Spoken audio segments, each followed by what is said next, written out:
آج کی نشست کا پہلا سوال جو درس حدیث 2 دن سے آپ دے رہے ہیں روزے میں رخصت کے حوالے سے، ہم یہ دیکھتے ہیں کہ پاکستان ہو یا اور دیگر مسلم ممالک ہوں، وہاں پر تو اس سے بالکل دوسری کیفیت نظر آتی ہے، اور ہمارے ملک میں تو باقاعدہ کوئی احترام رمضان آرڈیننس بھی ہے، کہیں کوئی کھاتا پیتا ہوا نظر آ جائے بغیر اس سے پوچھے کہ تم کیا ہو، مسافر ہو، مریض ہو، دکانوں کو بند رکھنے کا حکم ہے، ہوٹلوں کے آگے پردے لٹکے ہوئے ہوتے ہیں۔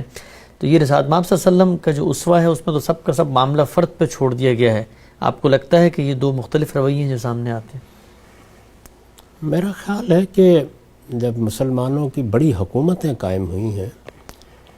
تو اس میں آپ ایک ایسے مقام پر ہوتے ہیں جہاں یہ چاہتے ہیں کہ جو کچھ بھی آپ کا مذہب ہے، آپ کا دین ہے، آپ جن چیزوں کو عبادت سمجھتے ہیں یا کسی چیز کی حرمت علت کے بارے میں آپ کے ہاں کوئی حساسیت ہے تو اس کو بھی طاقت کے ساتھ لوگوں سے منوائیں۔ اس طرح کی بہت سی چیزیں اس پس منظر میں پیدا ہوئی ہیں،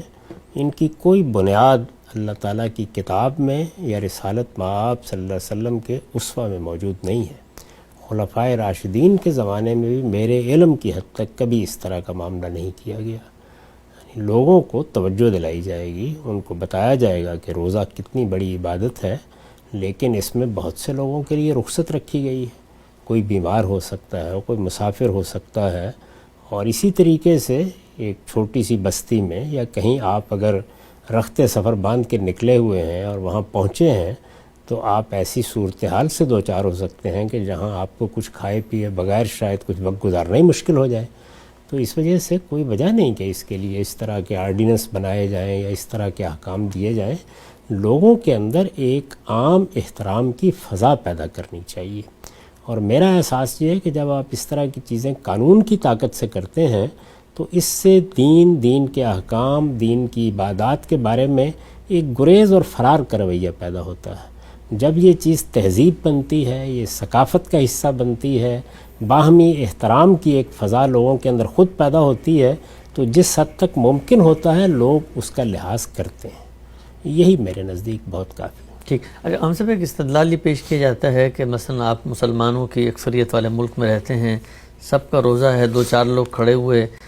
سڑک کے کنارے کچھ کھا پی رہے ہوں تو اس سے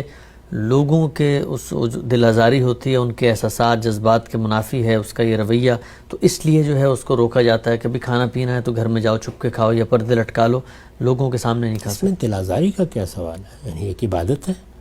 آپ یہ دیکھیے کہ آپ نماز پڑھتے ہیں تو کیا سارے کے سارے لوگ اٹھ کے نماز پڑھنے کے لیے آ جاتے ہیں؟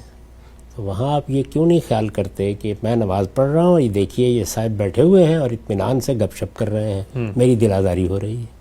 یہ دین ہے، اس میں دل آزاری کا کیا سوال؟ یہ دعوت کا موضوع بن سکتا ہے اور وہی بننا چاہیے۔ آپ اپنے بھائیوں کو توجہ دلائیں، آپ انہیں اس جانب متنبع کریں، اور یہ گلی میں بازار میں، مجھے معلوم ہے کہ جب یہ سب چیزیں نہیں ہوتی تھی ہمارے بچپن میں دیہات میں تو لوگ اس کا لحاظ کرتے تھے کہ سر عام نہ کھائیں، دوسروں کے سامنے نہ کھائیں۔ یہ چیزیں تہذیبی روایت بنتی ہیں تو ان میں حسن ہوتا ہے۔ انہی کو جب آپ قانون کی طاقت سے نافذ کرتے ہیں تو پھر اس سے بڑے مسائل پیدا ہو جاتے ہیں۔ چنانچہ میں نے خود دیکھا ہے کہ بعض لوگ جو مسافر تھے یا لاہور جیسے شہر میں ایسے تھے کہ اپنی کسی مجبوری کی وجہ سے روزہ نہیں رکھ سکتے تھے، ان کے گھر میں بھی کوئی کھانے پکانے کی صورت نہیں ہوتی تھی، تو عجیب قسم کی بے چارگی میں مبتلا ہو جاتے تھے۔ اس کے بعد میں نے یہ دیکھا اور اپنی آنکھوں سے دیکھا، کیونکہ میرا جو آبائی گھر تھا وہ اسٹیشن کے بالکل قریب ہے، کہ لوگ پھر ریلوے اسٹیشن پہ جا کے باقاعدہ پلیٹ فارم ٹکٹ لیتے اور وہاں جا کے کوئی کھاتے پیتے، اچھا، کیونکہ وہاں تو نہیں بند کیا جا سکتا تھا۔ تو اس لیے میں اس کو موضوع نہیں سمجھتا، اس طرح کی چیزوں سے عزت نہیں پیدا ہوتی۔ قانون کی طاقت سے آپ کسی دین کی عزت کرائیں، اس کی شخصیات کی عزت کرائیں، اس کے احکام کی عزت کرائیں، یہ چیز جو ہے یہ باور نہیں کی جا سکتی کہ کوئی معقول آدمی کرے گا۔ ایسا ہی کرنا چاہیے کہ دین کو آپ لوگوں کے لیے محبت کی چیز بنائیں، استدلال کی چیز بنائیں، اور اگر آپ سمجھتے ہیں کہ لوگوں کو اس کا لحاظ کرنا چاہیے تو اس کو دعوت کا موضوع بنا لیں۔ آپ کے پاس جمعہ کا ممبر ہوتا ہے، وہاں سے لوگوں کو تلقین کریں، لوگوں کی تعلیم تربیت کے مواقع ہوتے ہیں، ان میں لوگوں کو بتائیں کہ وہ سر عام کھانے سے گریز کریں۔ لیکن ایک آدمی ایک ریستوران کے اندر جا کر بیٹھ گیا ہے، اس میں پردے لٹکانے کی کیا وجہ ہے؟ تو یہ بالکل ہی احمقانہ باتیں ہیں جو بعض اوقات دینی حمیت کے عنوان سے کی جاتی ہیں۔ اس میں دیکھنا چاہیے کہ خود رسالت مآب صلی اللہ علیہ وسلم نے یا صحابہ کرام نے یا خلفائے راشدین نے اس طریقے سے لوگوں پر دین کا نفاذ کیا تھا۔ یہ جتنے بھی احکام ہیں عبادات کے، ظاہر ہے اس میں اصل چیز یہ ہے کہ میرے اندر یہ داعیہ یا جذبہ پیدا ہوتا ہے کہ میں اپنے رب کی اطاعت کروں، میں اس کے سامنے سرفکندہ ہوں۔ اس کو اسی زاویے سے سوسائٹی میں سامنے بھی آنا چاہیے اور اسی زاویے سے اس پر عمل پیرا ہونے کی تلقین بھی کرنی چاہیے۔ ٹھیک ہے، ہم سے بہت ہی آپ نے خوبصورتی سے جواب دیا اس سوال کا۔